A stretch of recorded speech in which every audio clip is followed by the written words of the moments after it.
মানে হেৰি সংগঠনে মোৰ ওপৰতে ইলিগেশ্যন আনিছে।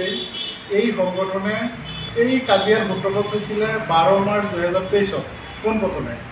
তাৰপিছত 24 মাৰ্চ 2023 তেওঁলোকে মনে সজা ধৰণে এটা বাতৰি পৰিৱেশন কৰিছিলে আৰু সেই বাতৰিৰ ওপৰত ভিত্তি কৰি মই নগাঁও আদালতত এটা গোচৰ দিছিলোঁ 292/23।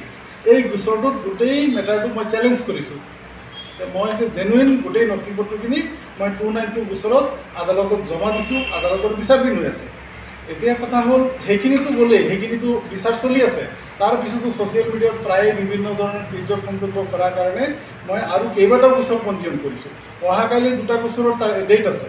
এটা হ'ল আপোনাৰ 319/23 আৰু এটা গোচৰ হ'ল আপোনাৰ 933/23।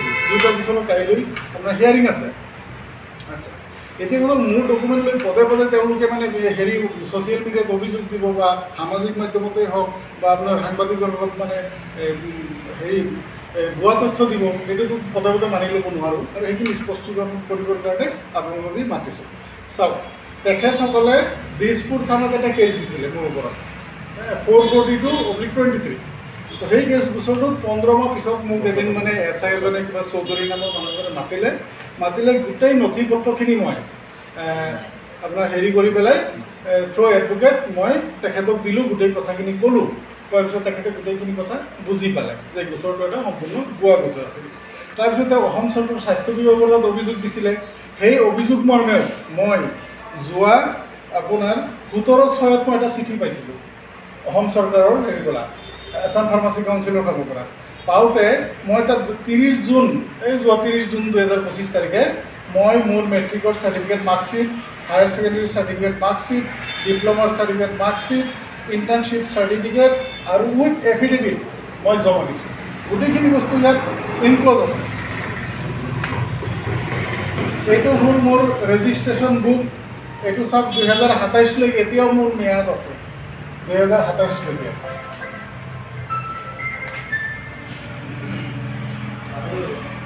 তাৰপিছত মোৰ যিটো কাউন্সিললৈ তেওঁলোকে ইলিগেশ্যন আনি আছে, বাৰে বাৰে একেটা কোনো মিছা কথা কৈ আছে।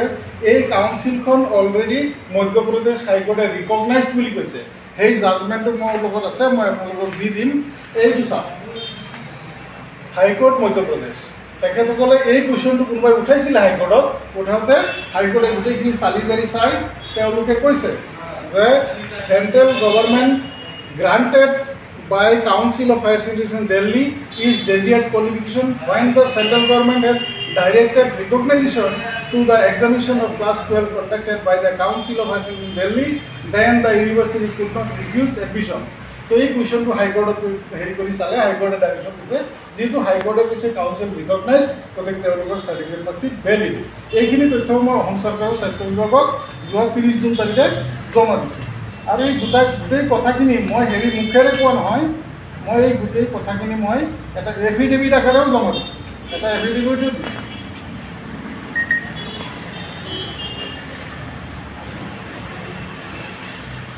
এইটো চাওক, এই শপতনামাটোত স্পষ্ট লিখা আছে। এই গোটেই কথাখিনি মই লিখি জেনুইনলি মই ইয়াত প্ৰকাশ কৰিছোঁ। গতিকে পদে পদে মোক ভুৱা ক'ব, হেৰি ক'ব, এইবিলাকতো মানি ল'ব নোৱাৰিম ন। এইটো চাওক, অলৰেডি হেৰিৰ পৰা মই ইণ্টাৰ্ণশ্বিপ ভেৰিফিকেশ্যন পাইছোঁ মই।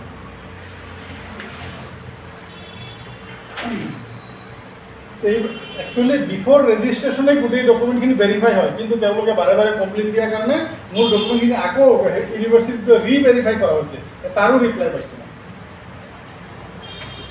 গতিকে কথা হ'ল, কোনোবাই দুষ্ট চক্ৰই তেওঁলোকৰ এইখিনি কৰাৰ গৰিতে এটা মানে এটা কুচক্ৰান্ত আছে। চক্ৰান্তটো হ'ল অসম ফাৰ্মাচী কাউন্সিল আছিল এটা ক্ষীৰতী গাই। আজি বিগত 2 বছৰে তেখেতসকলে এই কাউন্সিলত সোমাব পৰা নাই।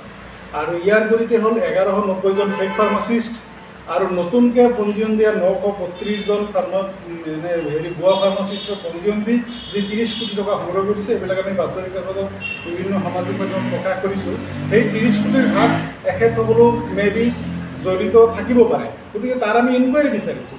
আৰু যিটো যোৱা বছৰ 24ৰ যিটো ইলেকশ্যন আছিলে, সেইটো আমি হেৰি কি কয় ফৰ্মচি জ্বলাই দিয়া কাণ্ডৰো আমি কি কয় অসম চৰকাৰৰ ফালৰ পৰা তদন্ত বিচাৰিছোঁ।